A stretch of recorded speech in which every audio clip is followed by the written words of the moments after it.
Hello, thanks for spending some downtime with me. So the war game that my wife and I are going to play are going to involve these characters, and some of them are WarHammer, but I'm going to talk about them in generic terms, kind of make up my own names for them, because I'm going to use a rule set which I developed for this, just to simplify the game. I'm hoping that the game won't take more than an hour, where this would take a very long time if I followed the WarHammer rules. The basic difference is you roll to hit, and if you hit, you wound. There isn't any wound rolls, there isn't any save rolls, to simplify things. So the first thing I have is Bugs from Another Galaxy. So you have these medium units with guns, so they can move, but they can't move and shoot. And then you have these little guys, these light guys, that are melee, and they can move in melee fight.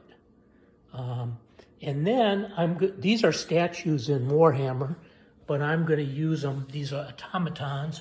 I'm going to use these to fight. And these are going to be my extra large units that will wound. They're melee fighters. They can move in melee, and then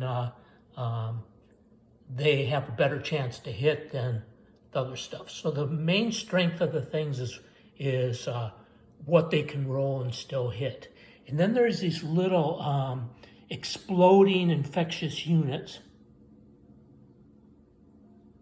These are nice. These are from metal. These are metal from 3rd edition. And they can move, and then if they're not destroyed by the other unit that they come up with, then they explode and give a wound. These are indigenous creatures. They have an aggro radius of 3 inches. If you come within 3 inches, they will attack you. They will also attack you and move towards you if you shoot at them. So these are my guys that need to be saved. This guy is holding a canister with gene seed in it, and it's the DNA to make more of the guys over there. So those guys over there have a real interest in seeing this be saved and not fall to the bugs from another galaxy. So there is the pilot of this crashed ship, and there is 3 heavy shooters. Heavy shooters can't move and shoot. They can just shoot or move.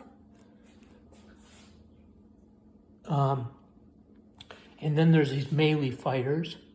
They can move in melee. They got 2 power claws, so they can actually... How many weapons they have is how many times they roll to hit. So there are a number of attacks, if you will. Over here, you got some large melee fighters.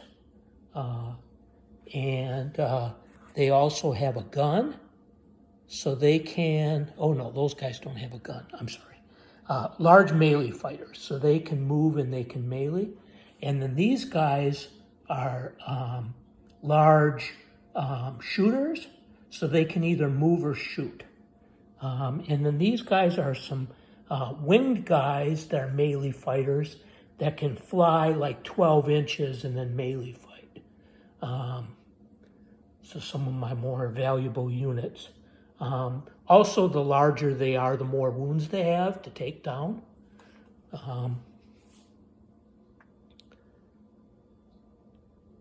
Okay, I think I've covered everything over here. So I'll come back and then tell you kind of what the strategy for the good guys is in a minute. Here, these structures and these structures are actually growing after the infestation of the bugs from another galaxy. These are indigenous bugs here, although strangely enough in Warhammer, it's thought that those were came originally from the bugs from another galaxy, but kind of developed, and now they're antagonistic to the bugs from another galaxy. So they've kind of evolved on this planet. They're antagonistic to everything. The plants that I talked about in my train video, if you come within 1 inch of those, you roll dice, and if you roll a 1, it causes a wound. If you just come within 1 inch of it, including that platform, that's also dangerous terrain, and any of the indigenous plants. The indigenous plants and the plants that grew from another galaxy are not antagonistic to each other. This area is open, so if they're able to get to this area, they're pretty safe, because these walls will definitely slow down anything indigenous. And then they'll be fired upon by the guns on the storage unit if they do come close. So that would be one way they can save themselves, but those indigenous bugs are going to be a real detriment to getting there, a real challenge to getting there. Here is what I'm going to call my boss priest, and she is going to activate those automatons, and she also has a gun so she can shoot. She also has a jetpack so she can fly. These guys over here all have jetpacks.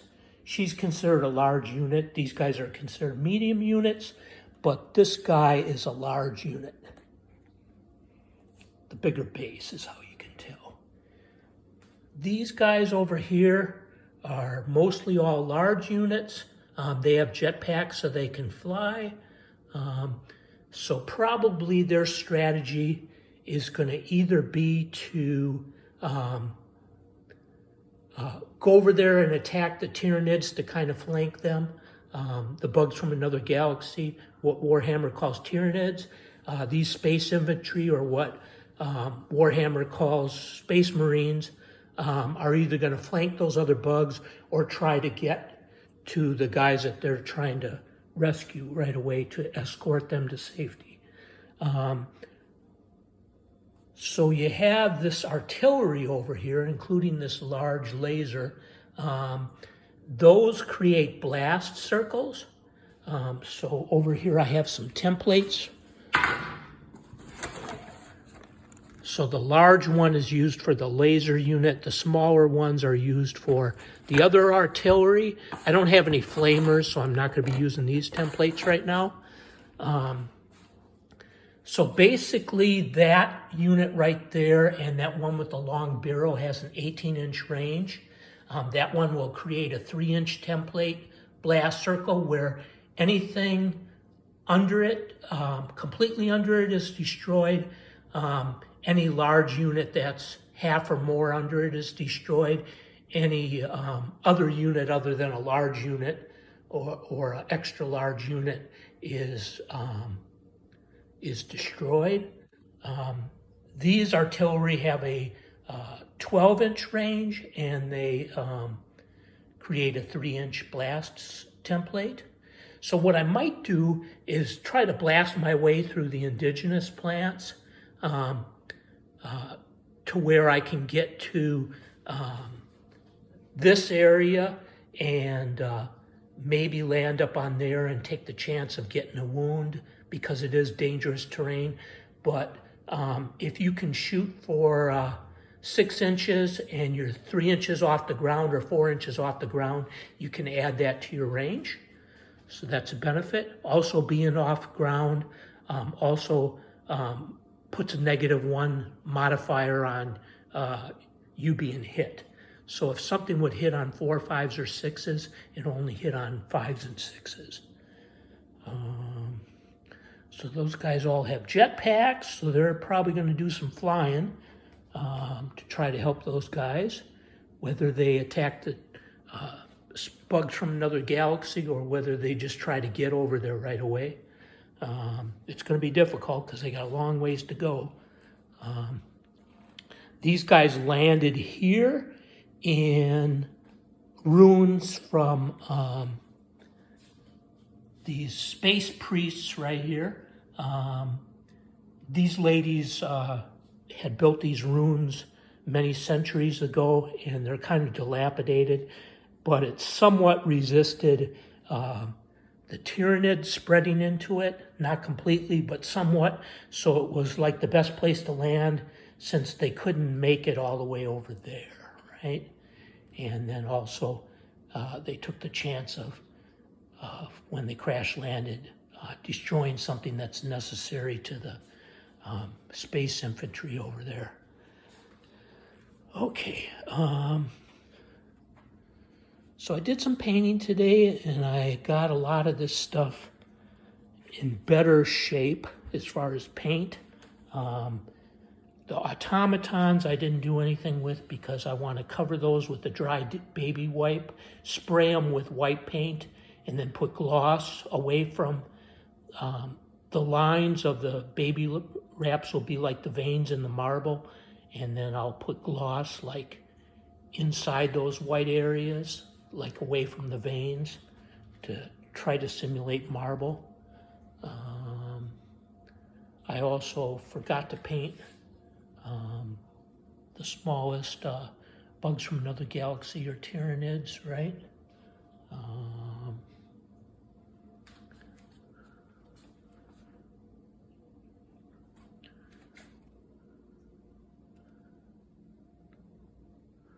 A lot of extra touches to buildings and stuff like that. A little silver on anything that looked mechanical.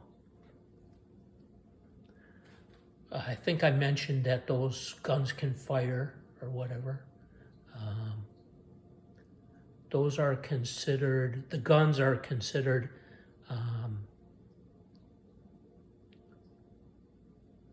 medium units. So they'll basically take 2 wounds to destroy them. But you have to be facing in the direction to fire, so you effectively have 3 guns there. If they can make it to within 6 inches of those, they can have a little bit of cover. The walls are dangerous terrain, so those spikes on top for friendly or unfriendly units will roll a dice, and if they hit a 1, they get a wound going over the top. So the safest way is to go around them. I talked about the advantage of a vantage point being up there is you reduce your hit by 1, and you also get to shoot further. If you fly up to that vantage point, you have to add the vertical distance to the distance that you can move, but coming off of it, you can ignore it. And I think that's probably about it. So I'm just going to pan a little bit through here and show you everything that I painted today. A couple of times I restarted because I forgot stuff, and I forgot more, but I didn't feel like getting the paints out again. But really, this is pretty much, probably pretty close to 2 1,000 point armies in WarHammer, and plenty of terrain. This would have been better on a 12-foot by 4-foot table rather than 9-foot by 4-foot. So this amount of terrain would be fine for that.